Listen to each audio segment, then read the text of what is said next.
I'm Tom Laux, Communications Director, City of Marshfield, and thank you for joining me. Today I have Tom Tiffany, 7th Congressional District. He's running here on the November 3rd election. Takes place on a Tuesday, coming up quick. We're here October 12th, and I'm with Tom here via Zoom, and we're going to get to know him a bit more, which is going to be really good information for you if you have not voted yet. And got all the way up till the 3rd. So hi, Tom. Thanks for joining me. Good morning, Tom. It's good to be here. Well, let's get to know about you. Can you give us a little information about you, your family, and a little of your political career, those that don't know it? Yeah, a little of my background. You know, people got somewhat of an introduction with the special election on May 12th, but certainly repeating. And I live up in the Minocqua area with my wife, Chris. We have 3 daughters, 2 in college. Actually, 1 just graduated. That's really good news. And she is gainfully employed. And I have a daughter in high school, up in Union High School. And I grew up on a dairy farm, western Wisconsin, little town in Wisconsin. Received an agricultural degree from UW River Falls. Put that to use for about 7 years in southern Minnesota out of college. And then I moved up to the Minocqua area a little over 30 years ago. Met my wife, Chris, here. She's a native of northern Wisconsin. And we owned and operated Wilderness Cruises, a dinner and excursion boat on the Floyd for 20 years. We sold that operation about 8 years ago. In 2010, I was elected to the state assembly. I served 1 term in the state assembly up here. And then I served 2 terms, almost 2 terms, with the special election coming up that happened recently, but almost 2 terms in the state Senate representing the Northwoods. And, you know, the main reason that I ran for office back in 2010, I was very concerned about the fiscal health of our state. We were running a $3 billion deficit, and I've always been really focused on the regulatory side of government, state and federal, and sometimes the red tape that I saw as a small business owner that would impede progress. We all need, there should be good regulations, but they should be reasonable. And sometimes they were unreasonable, extending permitting times, preventing businesses to getting up and running, especially entrepreneurial businesses. So anyhow, served in the legislature until the special election on May 12th, was sworn in May 19th, almost immediately started voting on various bills that were coming before the House of Representatives. There was no honeymoon, and I hired my staff immediately. That's one thing I feel really good about. Is the staff, both in Washington, D.C., as well as here in the district. They've been doing a terrific job, because the number 1 job we do as an elected House member is make sure we take care of constituent concerns, whether it's veterans issues, Social Security, you name it, whatever the issue is. That's the most important thing that we do. And so we're very focused on that, as well as been able to get things done. And maybe we'll have a chance to talk about that here as we go through the interview, Tom. Alrighty, well, thank you for that introduction, much appreciated. Let's talk a little bit about federal spending. We know there's a lot spent out there. Is there anything that you would do to maybe change that, or cut the federal spending down so it's not in the trillions of dollars? Yeah, it's the main reason why I ran for legislative office back in 2010. We had a $3 billion deficit here in Wisconsin. And to me, that's unconscionable, because we're putting the burden on future generations. So let me give our listeners a quick example. 2 weeks ago, when one of the final votes I cast before what will probably be the last votes before election on November 3rd, I voted against a $2.2 trillion bill that Speaker Pelosi put before us. And I did that because there was a lot of extraneous stuff in there that was really not about funding the coronavirus concerns. I think we should be very targeted in Congress at this point. Not spend too much money, but make sure that we're spending an appropriate amount of money. I voted against that bill. It was far too much. Now, I thought there was a better alternative, and I signed on to that. Rather than $2.2 trillion, there's about $138 billion left in CARES Act funding to the states that is still available. I thought they take $138 billion of paycheck protection money and use that in a targeted fashion, especially for the hospitality industry. Hotels and restaurants have been getting killed here this year. And I do think that they need assistance yet, as well as agriculture has, manufacturers and others. I thought there was a better way to do it in a targeted fashion. And I got to say, I'm critical of both Republicans and Democrats in regards to the spending. It has to be brought under control because ultimately it's going to cause serious problems for our economy. And I know my wife and I, we would never leave that on our kids. We shouldn't as a country either. All righty. Thank you, Tom.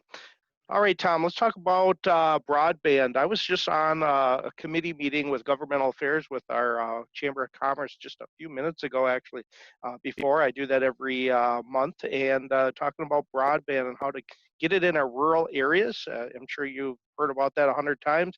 Is there anything in your office, if you get elected here, again, I know you're serving right now, but is there anything you could do differently or add?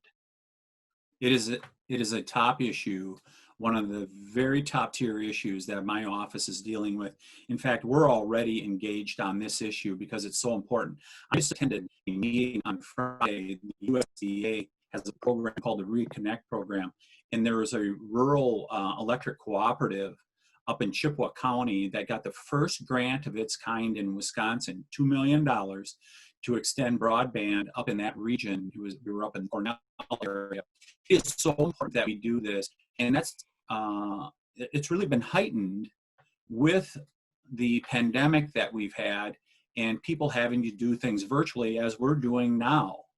And so it's become even more important.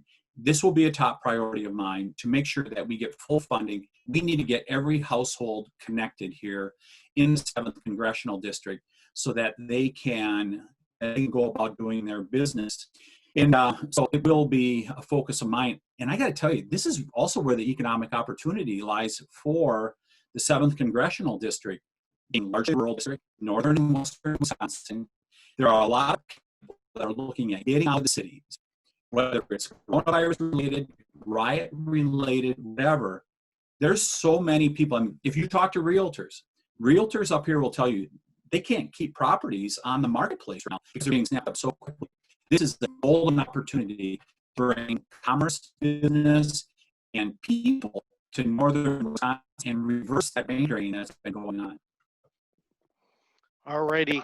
Yeah, that's a big topic all throughout, really, about anywhere across the country. And that's how we communicate, especially with COVID, as you know, as what we're doing right now is communicating through an internet connection, and that's very important to keep business going. Let's talk about healthcare, Tom. You know, it's changed a lot in 20 years. Is there anything you can do to help with the rising costs that are to the individual that's coming almost every time you go to the doctor? Yes, there's no doubt about it. And for me, it starts with choice, competition, and transparency, especially transparency. It is so frustrating to go to a doctor's office or purchase pharmaceuticals, and you don't know how much you're going to pay when you go in. That needs to stop. We need that transparency so people can go out there and they can shop, just like other things. Now, it's possibly do that. If somebody's having a heart attack, something like that, and you've got to go get care. You're not going to ask questions. But for a lot of procedures, you can check your providers. We need more competition, and that comes via transparency in the healthcare system. Obamacare has failed in that regard. It was supposed to, if you remember, when it was passed 10 years ago, it was supposed to bring the cost of healthcare down and have greater access. The exact opposite has happened. Now we see the Democrat presidential candidates, led by Bernie Sanders, they're talking about Medicare for all. In other words, a complete government takeover of the healthcare system. It's the worst thing we can do. People are going to lose their private health insurance if that happens. So there's a better way. First of all, let's make sure we fund and provide people health care that have pre-existing conditions. I voted in the state legislature to protect those people with pre-existing conditions. I will do the same in Washington, D.C., in Congress. And then I think that we should, with these high-risk pools or high-risk programs that states have, I think the federal government can help there. They could fund those programs. If you remember back to 2009, we had a program called HRSP, It was our high-risk program here in Wisconsin. 80,000 people were in that program. It was groundbreaking when it was put in place, as was Badger Care when Governor Thompson instituted that back in the 1990s.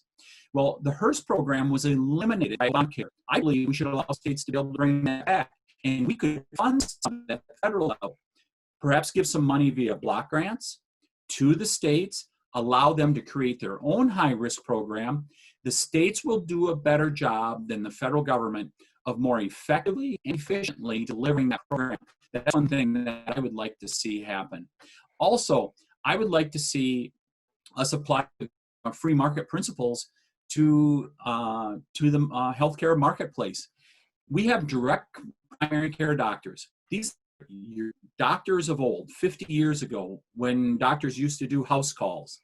And we're seeing those doctors' offices pop up around Wisconsin. We have one right here up in the Northwoods in Rhinelander. And people can get all of their primary care taken care of for like $70 a month. Less than $1,000 a year you can pay to get all of your primary care needs taken care of. You have to go through an insurance company to do it. I think there's a number of things that we can do to bring affordable health care to America.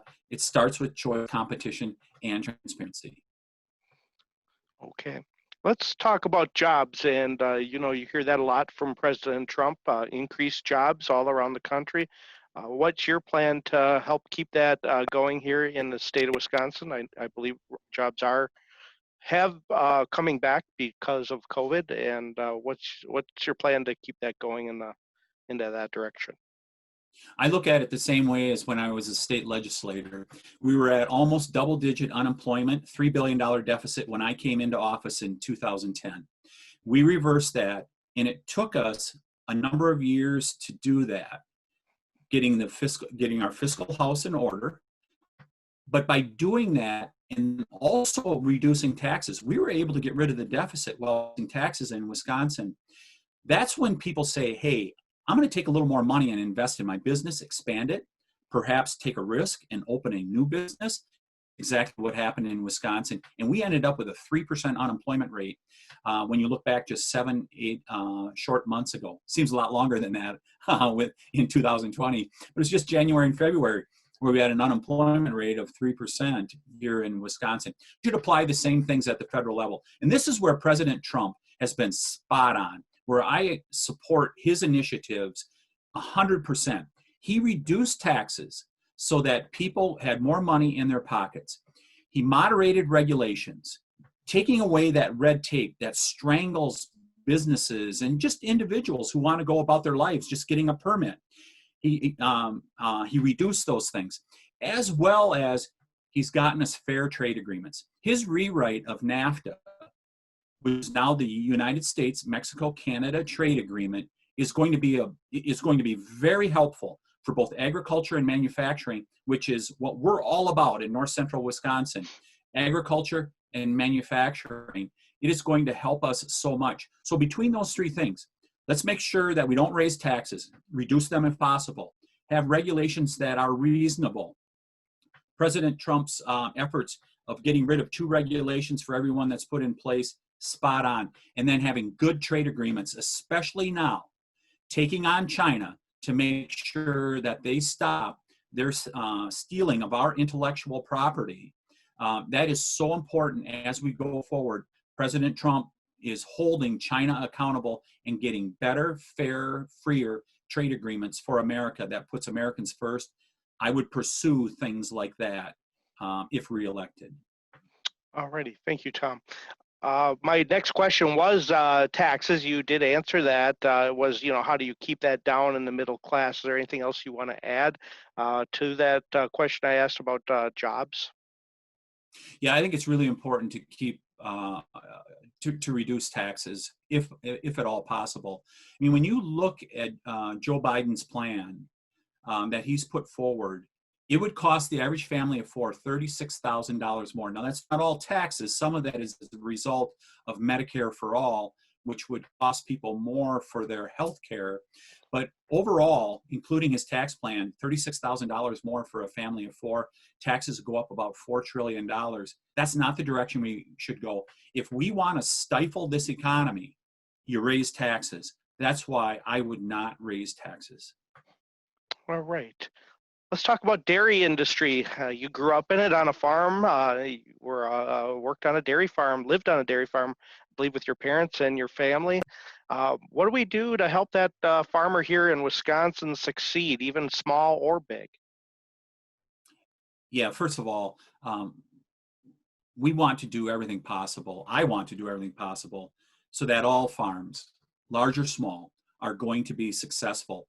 The Coronavirus Food Assistance Program, if you go out and talk to dairy producers, and I stay in regular contact with dairy farmers throughout the region. I have a sister, a dairy farmer over far western Wisconsin, and the Coronavirus Food Assistance Program has really served as a bridge for them to be able to make it through a difficult time. Milk prices dropped down to like $10 a hundred back in like March and April. There's no way you can make a living on that. And those prices have rebounded. And while we would like to see them a little bit higher yet, there at least is that bridge, I think, with the Coronavirus Food Assistance Program for those dairy farmers to be able to make it through this period of time. And then I think the second thing, it goes back to what I just talked about in regards to the U.S. Mexico-Canada trade agreement. Canada now has to play fair with dairy policy. They used to exclude our products. They're not going to be able to do that anymore. And it's very important that we have fair trade agreements, and that helps agriculture, including dairy. And we need to continue to push for those type of trade agreements that are going to benefit our dairy farmers. All righty. Well, let's switch to local municipalities and see if there's anything that that you can do. I'm not sure, but I was to ask that question. If you get reelected here into the office, local municipalities are getting less and less tax. Collecting taxes is really how local municipalities are offering services, but those are getting less and less. Is there anything in state aid or federal aid that could help a local municipality? So there was about $2 billion that was allocated via the CARES funding from the federal level that was up to the sole discretion of Governor Evers to be able to distribute that. And I know some of it did go to the local municipalities. I just signed onto a bill with Representative Palmer from Alabama, he's the lead author, that would allow that CARES Act funding that is not spent, local governments, they can use it for infrastructure spending. I think that is a really good idea to allow money that's already authorized, so we would not drive up the deficit. It's money that's already been authorized by the federal government. Allow them the flexibility if they don't need the money for, let's say, protective things in their buildings because they've already taken care of it. Allow them to use that money for infrastructure, whether it's broadband or whether it's roads, bridges, whatever, fixing up their streets. We should allow them the flexibility to do that. And I'm really hopeful after this next election that we're going to see an infrastructure bill that's going to benefit our local municipalities and allow them to rebuild their infrastructure, because there's nothing more important right now in America for the next 50 years is to make sure that we have good, sound infrastructure that people can count on every day. We need to make sure that when people turn on their light switch or they turn on the tap at the sink, that those things are going to work. And the only way you do that is having good, sound infrastructure. All righty. Thank you for that, Tom. Let's talk about coronavirus affects all of us here in the state and across the country, across the world, I should say. How do you feel the state is handling it, and how do you feel President Trump has handled it? It's kind of a two-question answer. Yeah. First of all, the virus is real, and we all need to treat it that way. And I thought, first of all, I'll talk about the governor's, how he addressed it. If you look at the middle of March, when he announced that he was going to put the initial stay-at-home order in place for about 2 weeks to assess where we were at, I do not disagree with Governor Evers when he did that. But by the time we got to early April and he put down the broad-based lockdown order, I thought we should have taken a different approach. And that was a more targeted, precise approach, because we were beginning to find out the exact parameters of how this virus was spreading and who it was affecting. 70% of the deaths in Wisconsin from coronavirus are people over 70 years of age. If you are elderly, over 70 years old, you need to be careful. You need to be very aware that this virus is most deadly to people of that age, as well as those with underlying health conditions. And if you have both over 70 and underlying condition, you need to be very careful.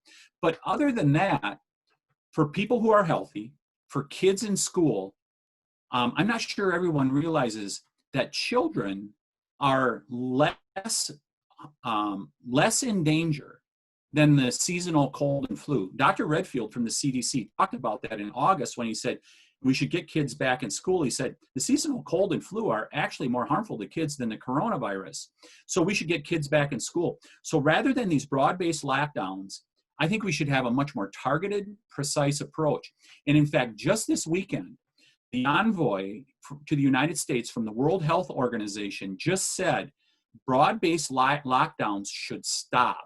We are doing more harm than good by doing that because suicides are going up. Mental health is being harmed by people when they're being locked down like this. Drug and alcohol use is up significantly. Vaccines, the number of vaccines that kids are getting these days is down precipitously. We are going to affect people's health in other ways than the coronavirus if we're not careful. So my message is that let's take a real targeted approach here. Make sure those who are in most danger know that we do put all the protections in place possible, but let the rest of society get on with their business, because otherwise the cure is going to end up being worse than these. All right. Yep, go ahead. There was one other part there. One other part, Tom, in regards to President Trump. First of all, President Trump took probably the most important action of this whole coronavirus epidemic that happened in the country and the world back on January 31st, when he shut down travel from China. This virus originated in Wuhan. The Communist Chinese government was warned at the end of December by the Taiwanese that this could cause significant problems for the world if you don't control this virus. The Chinese ignored that, and they allowed people to travel from Wuhan by the thousands through the Chinese New Year. President Trump took action on January 31st to stop travel from China. And if you remember, Joe Biden criticized President Trump for doing that. And it wasn't until a month and a half later that Joe Biden reversed course on those statements. It's a good thing President Trump did what he did at that time. And if you look at the statements from Dr. Fauci and Dr. Birx from back in the middle of March, when they were giving recommendations to President Trump, they have said he largely followed the recommendations we put in place to we're going to have to lock things down here for a little while to figure out exactly where we're at. We did that. Now it's time to reopen as we've figured out the parameters of this disease and how it really affects people. And now with the unprecedented amount of money that has went into both therapies as well as vaccines, I mean, we have 4 companies now that are in stage 3 of vaccine trials, and it is happening very rapidly because the president has marshaled all forces in the healthcare community to take on this epidemic. And I give him great credit for that, for taking those actions and making sure that the full weight of the United States federal government is working on this. All right, Tom, thank you. Let's talk about gun reform. What's your opinion on it? So I support the Second Amendment to the Constitution. It's there for a purpose. It's there for people to have the right to keep and bear arms. And I just believe our Constitution is very solidly written, and it's written for a purpose. I mean, take a look at the riots that happened this summer. Firearm sales are up significantly. And I think about some of the same people who are calling for defunding the police.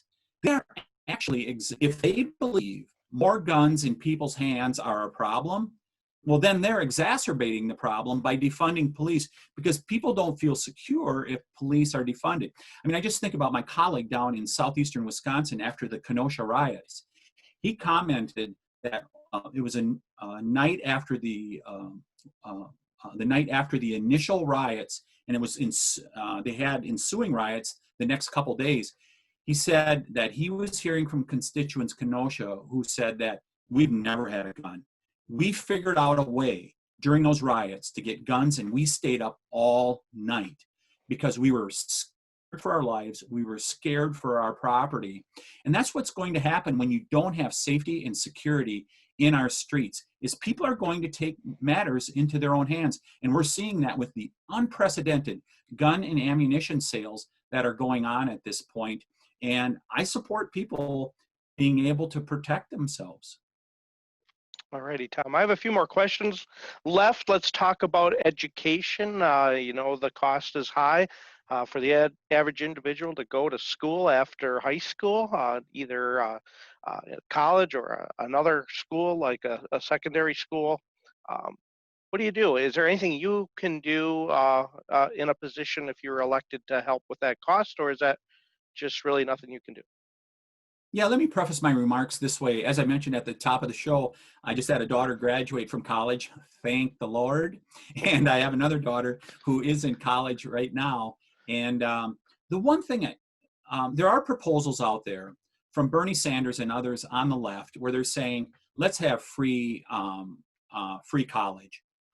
I don't believe it's your responsibility or our listeners today, your responsibility to subsidize my family's choice, to subsidize my children's choice to go to college. And so I just believe that that should happen. Now, having said that, I think there's some reforms that can be put in place, and it starts by our universities being accountable for how they're spending their money on campuses, especially the high administrative costs.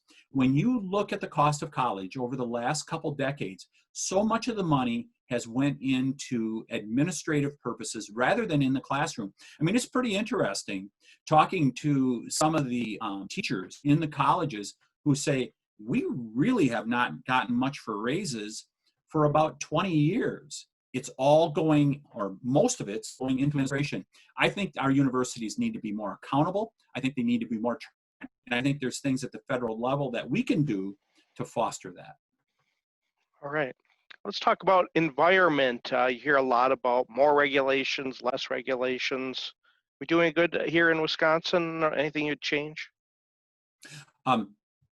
So the most important thing we can do for the environment at this point is get the economy moving once again, because we're able to fund environmental programs when we have prosperity. I can tell you there's a few projects I'm already working on in the district. Up in far northern Wisconsin, in the 7th Congressional District, is the Iron River. And the Iron River is restricted from trout and salmon, making it up from Lake Superior, or real close to Lake Superior, as a result of some structures that are there that have been there for a couple decades. If we open that up and did it in a smart manner, that we don't let invasives get up there, we don't let any of those waterborne species get up the rivers that we don't want up there, we can actually get trout and salmon up the river, and we could turn 93 miles, I think it's 93 miles, of the Iron River into just a world-class fishery, which currently they have to stop because they're not getting that natural reproduction of these fish coming up from Lake Superior. That's something we're going to focus on here as we go forward. I had a chance to tour that area. What a great opportunity to benefit sportsmen. And then the other is up in the Twin Ports of Superior and Duluth. I was up there recently. The EPA has put forward a number of grants to be able to get sites off from the Superfund site, Superfund list, I should say. That's something that's a priority of mine, as well as I'm really looking forward to the results of the $5 million ballast water grant that went to UW Superior to make sure that we're not bringing invasive species, that we make sure we're not bringing invasive species into Lake Superior. Really looking forward to seeing the results of that and making sure that we're cleaning up the twin ports of Superior and Duluth. All right. Term limits, you've heard that, I bet, quite a bit, career, and what's your, what do you feel about it? Yeah, I support term limits. And I mean, when I see colleagues of mine out there that have been there for 40 years, 30, 40 years, they've been there too long. And that's not what the founders envisioned. They envisioned citizen legislators. That's what I've always been, making my living in the private sector, raising a family, those type of things. This is not a job that should be for life. It should be people going out, dedicating their time, and then going back to the real world to be able to live the same way the people that you represent live. So I support term limits. Your career as a businessman, how has that helped you? Boy, it's seen the impact of government on people's lives, both good and bad. Because government is important. It's it's how we make sure that our society is functioning properly. But I think about back when we first bought our business in 1991. That's when I really became interested in politics, because I saw the impact of taxes, regulations, all the way from the local level to the federal level, and it was really eye-opening for me to see that impact. And it's part of what put me on to run for office. Okay. Well, Tom, why should a voter out there cast their vote for Tom Tiffany? Well, let's hear about it.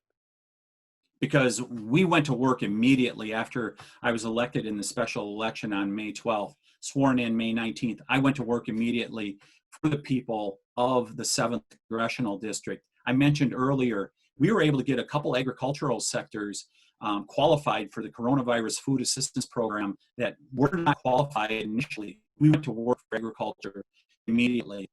Just talked about that stretch of the Iron River. There's also a Dead Pike Lake up in northern Vilas County that was listed as an impaired lake, working on those issues to make sure that the environment is taken care of here in northern Wisconsin.